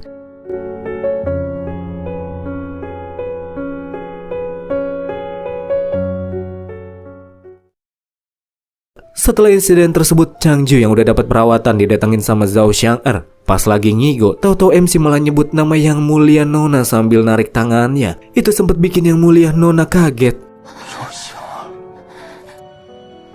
Abis dibangunin, Chang Jiu juga kaget. Pas bangun, udah ada tangan Xiang'er yang dia pegang di dadanya, sangat berani. Xiang'er mengungkapkan kekagumannya kepada Chang Jiu yang mampu menahan cobaan petir serta menyegel benih siluman dengan menggunakan caranya sendiri. Karena dianggap sudah berjasa besar pada negara Zhao, Chang Jiu akan diberikan hadiah dan dia boleh minta apapun, kayak uang, emas, buku latihan, jabatan. Apapun itu boleh sebagai imbalan atas perbuatannya, dan si Nona cukup memaksa. Gak diduga ternyata Chang Jiu malah pengen Yang Mulia Nona. Ngerasa Chang Jiu lagi main-main sama dia, Xiang'er balik godain dan langsung naik keranjang. Bikin Chang Jiu jadi sedikit panik. Tapi ya, ujung-ujungnya Yang Mulia bilang gak pengen nikah sama MC. Terlebih dia itu sudah bertunangan. Dia udah dijodohin dari kecil sama ibunya, tapi sampai sekarang masih belum pernah ketemu sama calonnya itu. Pas denger itu, Chang Jiu jadi inget kalau dia juga kan pernah dijodohin pas masih kecil. Apa jangan-jangan? Di saat itulah muncul Xiaoling yang datang. Dengan khawatir dia langsung meluk kakak seperguruannya. Sementara Xiang'er pergi dari ruangan setelah dia nyuruh Chang Jiu buat datang ke perjamuan ulang tahun si Yang Mulia Nona besok. Ngeliat Chang Jiu yang deket banget sama adik seperguruannya bikin Yang Mulia Nona iri. Karena benih siluman masih belum dilenyapkan sepenuhnya dari tubuh Xiaoling, Chang Jiu minta adik seperguruannya buat berhati-hati dan jangan kembali jatuh oleh iblis hati. Apalagi sekarang Chang Jiu masih terluka dan sulit buat ngasih perlindungan buat Xiaoling. Di tanda terbangnya, Nona Lu Jiajia juga lagi mulihin diri. Luka yang diberikan siluman rubah tua sebelumnya masih tersisa. Nona satu ini juga terus teringat sama Chang Jiu yang nolongin dia sebelumnya. Dan yakin kalau saat itu pasti Chang Jiu yang udah melorotin baju dia pas ngasih obat. Kayaknya Jiajia juga demen deh sama Bang MC satu ini. Lu Jiajia juga dapat undangan perjamuan ulang tahun dari Yang Mulia besok. Keesokan harinya di Istana Kekaisaran, ada banyak faksi yang ikut dalam perjamuan tersebut. Di awal perjamuan itu, Yang Mulia Nona yang udah mendapatkan tahta kaisar menegaskan jika Chang Jiu, Xiaoling, sama Lu Jiajia adalah tamu terhormat yang dia undang karena punya jasa besar ketika melenyapkan siluman rubah ekor merah. Yang Mulia Nona juga menyatakan jika negara Rong dan negara Jin bekerja sama untuk menghancurkan kekaisaran Zhao. Mereka membuat rumor palsu dan bikin ibunya si Dewi juga meninggal. Selain fakta, Yang Mulia juga menyelipkan kebohongan di dalamnya. Karena kata dia, siluman rubah tua yang disegel di istana bawah tanah juga dilepasin gara-gara perbuatan orang-orang dari negara Rong dan negara Jin yang bisa mengaksesnya setelah dapat bantuan dari kaisar bodoh sebelumnya yang udah dilengserin. Anaknya kaisar bodoh sebelumnya, si pangeran, yang rasa ngeri, tiba-tiba cari muka di depan Xiang sebelum akhirnya Menteri Song maju dan negasin kalau orang-orang yang dukung pemberontak itu gak bisa dibiarin dan mesti dapat hukuman yang pantas. Pangeran saat itu cuma bisa benturin kepalanya di lantai sambil berharap ampunan.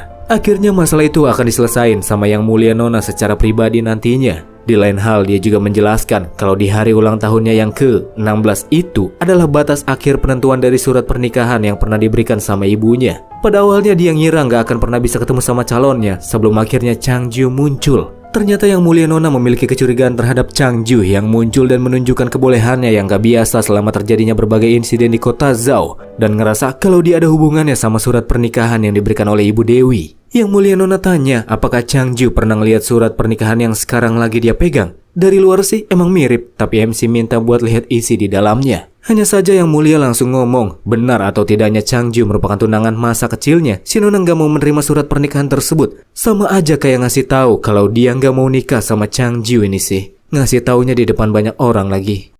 Abis drama yaping-yaping, dan ternyata benar kalau Zhao Xiang'er itu tunangan kecilnya Ning Chang Jiu dari kecil. Xiang'er ngasih MC kesempatan selama 5 tahun ke depan buat ningkatin ranahnya, yang sekarang aja belum menembus ranah misterius. Dan ketika waktunya sudah tiba, mereka berdua bakalan duel. Bagi siapapun pemenangnya bebas mutusin apakah mereka bakalan menikah ataukah tidak. 5 tahun mah kelamaan, kata Chang Jiu yang malah mempercepatnya jadi 3 tahun. Dan keduanya pun sepakat. Di tengah perjamuan tiba-tiba muridnya Tuan Penyihir masuk terpanik-panik dan ngasih tahu kalau iblis merah pun datang, mengancam akan menghancurkan kota serta penduduk di dalamnya. Tak lama kemudian terjadi gempa yang ditimbulkan oleh si iblis merah yang datang ke sana dan nyuruh Zhao Xiang'er keluar dari istana. Tapi yang keluar dan maju duluan adalah Lu Jiajia. Dia memberikan sedikit luka buat musuh yang berkunjung.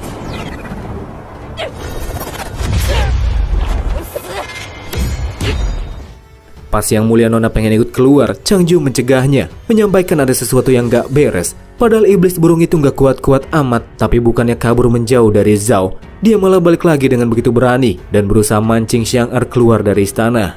Tiba-tiba saja murid si Tuan Penyihir melepaskan sebuah busur, bukan buat Yang Mulia Nona, tapi diarahkan kepada Ning Xiaoling. Busur yang melesat dilengkapi oleh tabung darah kecil yang meledak ketika mendarat. Memang Xiaoling selamat setelah diamanin sama Chang Jiu.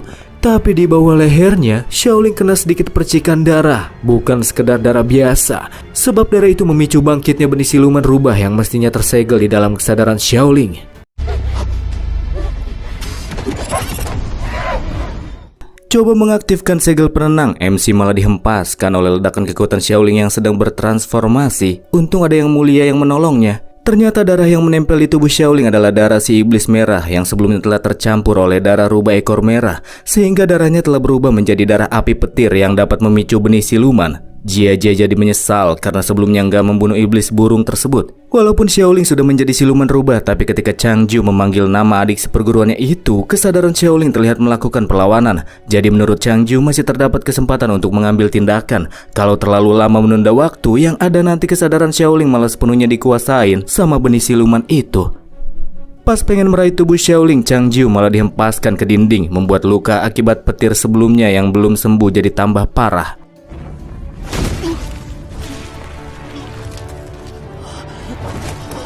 Dan ketika Xiaoling pengen nyerang Yang Mulia Nona, sebelum kena cakar tajamnya Chang Jiu manggil nama Xiaoling lagi. Seketika itu juga Xiaoling menghentikan serangannya. Takut akan menyakiti si kakak seperguruan, Xiaoling pun keluar dari istana.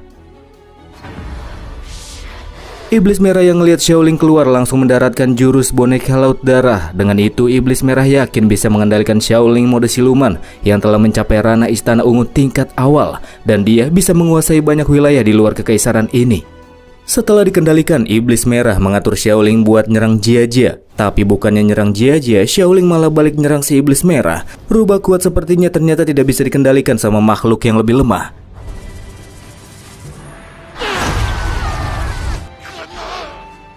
Ketika Jia pengen diserang, Changju muncul dan manggil nama Xiaoling lagi. Gara-gara itu Xiaoling gak jadi nyerang dan pergi dari TKP.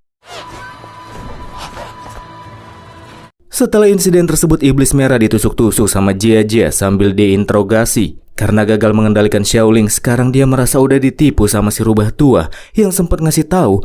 Karena sekarang darahnya telah mengalir di dalam tubuh iblis merah, maka iblis merah bisa menggunakan darahnya buat aktifin benih siluman di tubuh Xiaoling, dan dia bisa mengendalikan Xiaoling sebagai senjatanya hingga membuatnya bisa memperoleh kekuasaan. Memang iblis merah pantas buat dibunuh, tapi Changju mau menggunakan iblis tersebut dulu, membuatnya menjadi bagian dari rencananya. Karena tubuhnya lagi lemah-lemahnya, MC jadi mesti ngajarin mantra segel pembakaran tulang darah buat ditanemin ke tubuh iblis merah. Pas Changju berdiri sangat dekat di belakang Nona Lu dan megang tangannya, si Nona langsung gemetar. Nafasnya juga jadi berat. Bukannya fokus bikin segel, dia malah fokus sama ketampanan MC.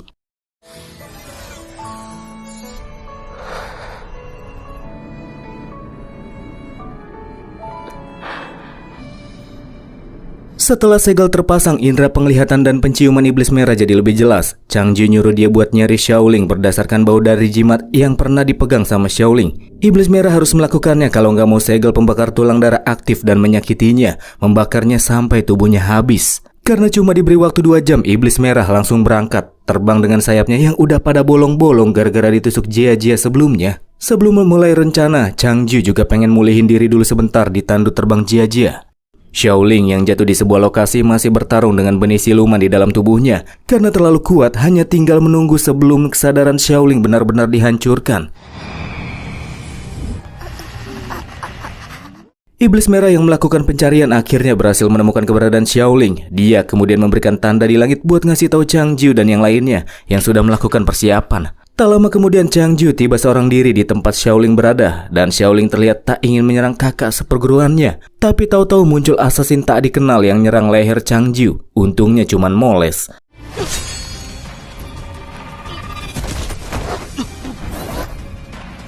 Xiaoling bantuin Changju buat nyerang si asasin, tapi semuanya hanyalah bagian dari rencana yang sudah dibentuk. MC memasang sebuah jimat di punggung Xiaoling, lalu membawanya masuk ke dalam pusaka gulungan kuno. Beberapa jam sebelumnya, Changju ngomong ke Yang Mulia Nona buat minjem gulungan kuno tersebut karena dia tahu tersimpan sebuah dunia kecil di dalamnya. Selama bisa menempelkan jimat ungu kepada target, maka gulungan kuno itu bisa dijadikan sebagai penjara untuk mengurungnya. Dan Changju akan menjadi umpan yang berusaha menaklukkan siluman rubah selama berada di dalam gulungan tersebut. Yang Mulia ngasih tahu kalau gulungan kuno tersebut sudah rusak parah setelah digunakan Tuan Penyihir pas ngelawan rubah tua sebelumnya. Kekuatan spiritual di dalamnya sudah berkurang. Paling lama mungkin cuma bisa dipertahankan selama 4 jam saja. 4 jam itu lumayan, kata Changju. Cuman buat jaga-jaga kalau dia nggak bisa naklukin siluman rubah. Changju minta Yang Mulia Nona lemparin gulungan itu ke kurungan istana bawah tanah, tempat di mana siluman rubah tua sempat ditahan sebelumnya. Jadi sekalipun siluman rubah keluar dari gulungan dengan selamat, makhluk tersebut akan langsung terpenjara. Meskipun rencana tersebut bisa membawa Changju pada kematian, dia nggak apa-apa. Dalam pikirnya dia ngerasa penasaran, kalau dia mati lagi, dunia seperti apakah yang akan dilihatnya? Rencana Changju melempar gulungan kuno ke kurungan istana bawah tanah memang sangat mungkin bisa berhasil. Tapi karena bisa memakan korban jiwa, Yang Mulia Nona nggak mau melakukannya. Apalagi si korban itu si calon suami. Setelah masuk ke dalam dunia kecil di dalam gulungan kuno, siluman rubah berkata bahwa dia akan menggunakan cara yang sama seperti yang dilakukan oleh Changju ketika berada di dalam cobaan iblis hati sebelumnya. Kalau Changju ngancurin semua orang di kota untuk mencari dirinya, sekarang siluman rubah akan menghancurkan kota untuk mencari Changju yang lagi sembunyi. Sementara itu, Xiang-Er, Jia, dan Iblis Merah kini sedang dalam perjalanan menuju suatu tempat di langit. Seraya menyaksikan gulungan kuno yang terbakar oleh api biru secara perlahan, menunjukkan jika siluman rubah kini telah memulai pertarungan di dalam gulungan tersebut. Hingga akhirnya mereka tiba di Pavilion Jiuling, tempat di mana keluarga Kekaisaran Zhao menyembah langit, yang juga dikatakan sebagai kesempatan terakhir bagi Kekaisaran Zhao. Dan untuk si iblis merah, daripada melepaskan segel pembakaran tulang darah di tubuhnya, Jia lebih memilih untuk membunuhnya saja, agar di masa depan iblis tersebut tidak lagi mengundang masalah.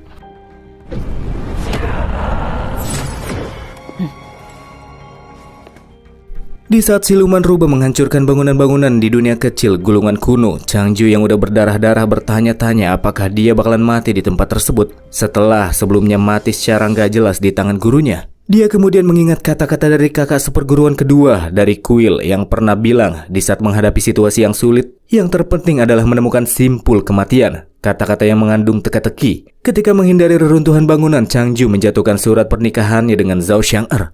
Di sisi lain, Zhao Xiang'er yang kini berada di depan altar Pavilion Jiuling dihadapkan dengan sebuah patung burung besar. Dia juga meminta Jia untuk meletakkan pusaka stempel negara di tengah kota kekaisaran sebagai penjaga negara agar kota kekaisaran tetap aman dari langit yang akan segera bergejolak. Di masa lalu Ibu Dewi pernah bilangin Zhao Xiang'er setelah berusia 18 tahun, dia diharuskan untuk pergi ke Pavilion Jiuling di mana si ibu sudah meletakkan hadiah untuknya yang merupakan harta penjaga negara terakhir milik Zhao. Cuman masalahnya sekarang usia Zhao Xiang'er masih 16 tahun, tapi dia akan tetap mengambil harta yang diwariskan ibunya karena keadaan yang terlalu mendesak. Tepat setelah Jia pergi dari sana, Zhao Xiang'er membuka segel mantra api, membuat patung burung di depannya menjadi hidup.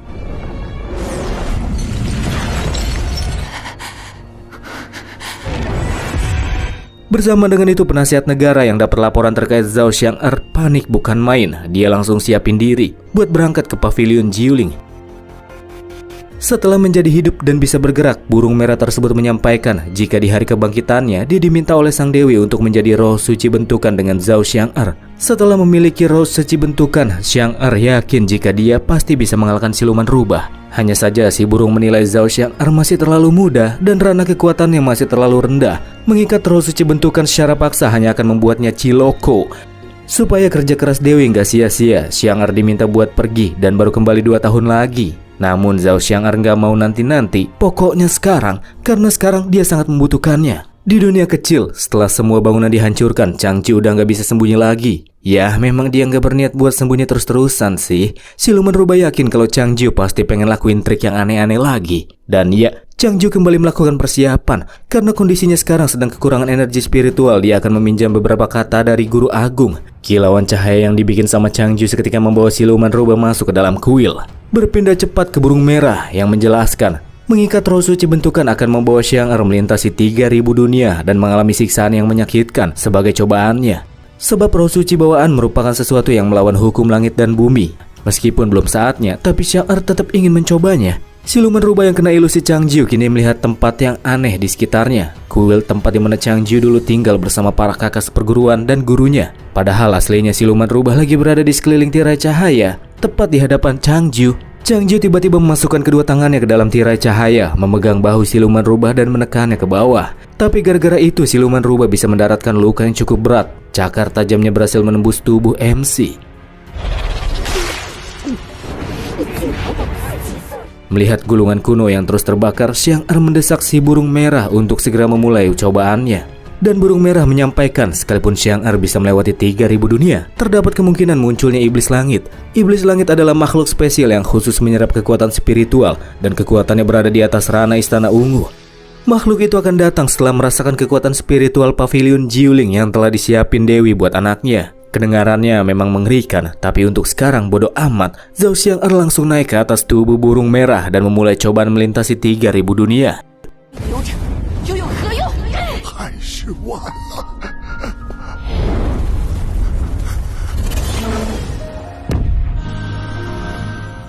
Jia yang lagi aktifin stempel negara saat itu juga melihat Zhao Xiang'er yang lagi naik burung merah dan melintasinya. Menyaksikan lintasan api burung merah yang membakar langit menuju barat, Jia bisa langsung tahu jika Yang Mulia akan segera melalui ujian yang sangat berat.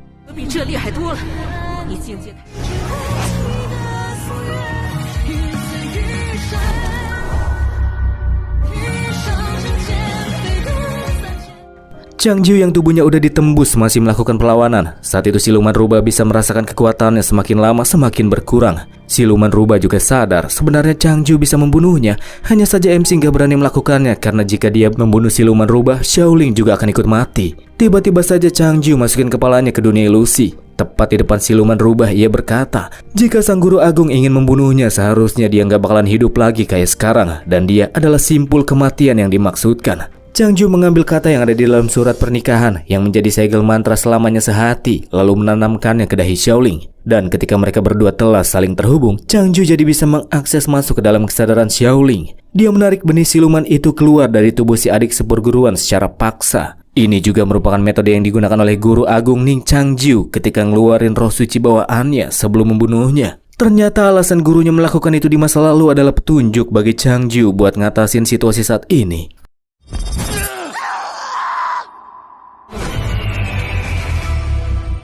Dengan ranahnya sekarang kekuatan Changju masih belum cukup. Untuk mengatasinya Changju menarik pedang milik sang guru agung dari dalam kuil dan kemudian dicerot ke musuh. Patung di sekitar altar mulai membentuk sebuah bola energi emas. Penasihat negara yang melihatnya tahu jika itu merupakan roh suci bentukan yang disiapkan sama Dewi buat anaknya. Kakek tua itu berjanji akan menjaganya dengan baik. Tak lama setelahnya langit bergemuruh, memberikan tekanan yang cukup kuat sebelum akhirnya muncul dua tangan raksasa yang merobek langit dan berusaha mencapai dunia manusia. Dia adalah makhluk yang disebut sebagai iblis langit. Makhluk yang datang untuk merampas roh suci bentukan yang memiliki energi spiritual yang sangat besar. Karena udah janji mau menjaga roh bentukan yang masih dialiri oleh kekuatan, penasihat negara membakar jiwanya dan menarik energi Phoenix api dari pusaka stempel negara. Energi Phoenix api berubah menjadi sebuah kuas besar ketika dipegang oleh kakek-kakek tersebut. Dia menggambar kata ukuran besar, dilepaskan ke langit untuk mendorong tangan iblis langit yang pengen ngambil roh bentukan.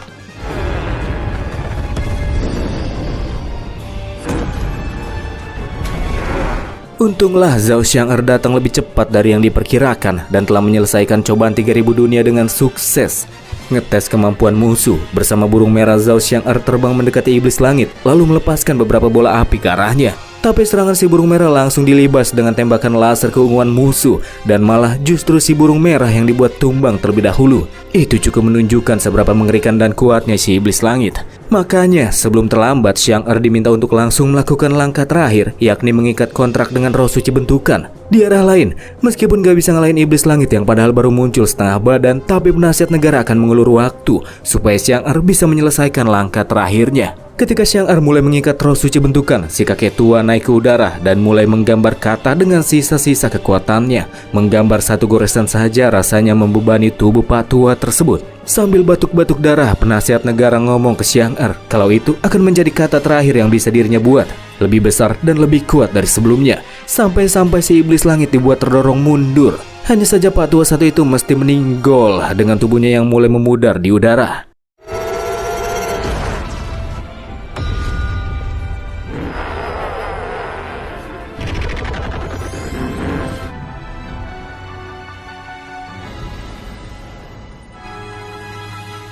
Bersama dengan itu, pengikatan roh pun selesai dengan terlahirnya seekor Phoenix hitam kebiruan. Satu lahir, satu mati. Zhao Xiang'er menangisi kematian penasihat negara yang juga merupakan gurunya sendiri. Terus gimana dengan Ning Changju? Sayang sekali sebelum si benih siluman itu disingkirkan, dunia di dalam gulungan itu lebih dulu runtuh. Siluman rubah langsung ketawa. Padahal Changju udah pakai pedang aneh itu buat nusuk dia, tapi MC masih belum berhasil menghabisinya. Tapi pas mereka berdua kembali dikirim ke dunia luar, benih siluman yang udah ditarik sama Changju diangkat sama Xiang'er pakai pedangnya, lalu ditebas sampai roh suci bawaan Xiaoling yang imut kembali ke bentuk awal. Sementara benih siluman yang ditanam rubah ekor merah telah benar-benar disingkirkan. Saat itu sisa jiwa siluman rubah ekor merah menampakkan dirinya, berkata jika bukan karena Changju, dia pasti udah nguasain kekaisaran Zhao dan bahkan dunia luar. Seketika rubah tua tersebut ngerasa ngeri pas kata di langit hancur dan iblis langit kembali memperlihatkan dirinya. Kayak orang gila, rubah tua pun terus tertawa sebelum akhirnya iblis langit nyedot dia.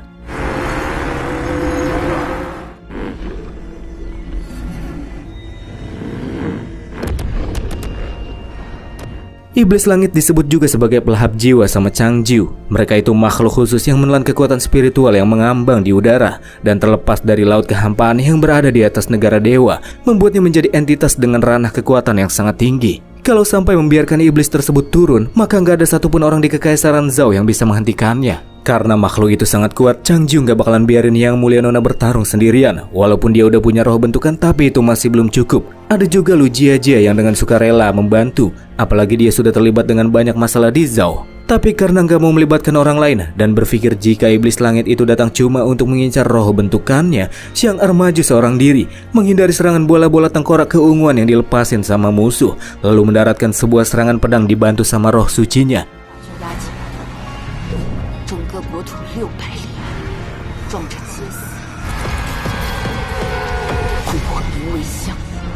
Tapi damage-nya nggak besar dan justru malah Yang Mulia Nona yang mesti kena serangan balik dari iblis langit dan kena serangan telak dari ribuan tengkorak yang menghujam ke tubuhnya. Zhao Xiang-er yang hampir pingsan jatuh dari ketinggian. Di saat itulah ada Bang MC yang datang buat nyelamatin dia, membentuk perisai emas dan menghentikan pergerakan para tengkorak terbang. Pas jatuh ke permukaan bareng-bareng dan tepat di belakang mereka ada tangan raksasa si iblis langit. Di saat itulah muncul seorang petarung dengan atribut petir yang menahan tapak tangan raksasa iblis langit dengan melemparkan pedang petir sebelum menggeprek sang jagoan.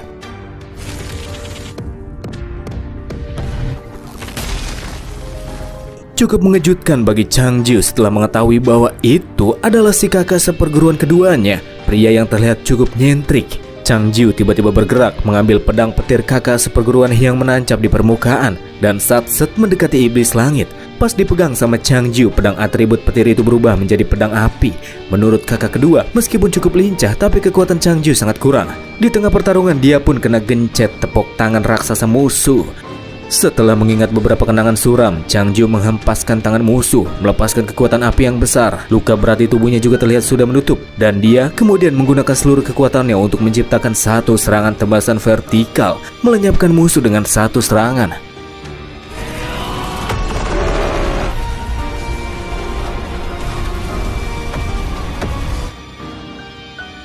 Bersama dengan itu muncul pula hujan darah yang biasanya akan turun ketika seekor iblis besar mati. Dan itulah akhir dari pertempuran besar. Kini kekaisaran Zhao sudah kembali aman.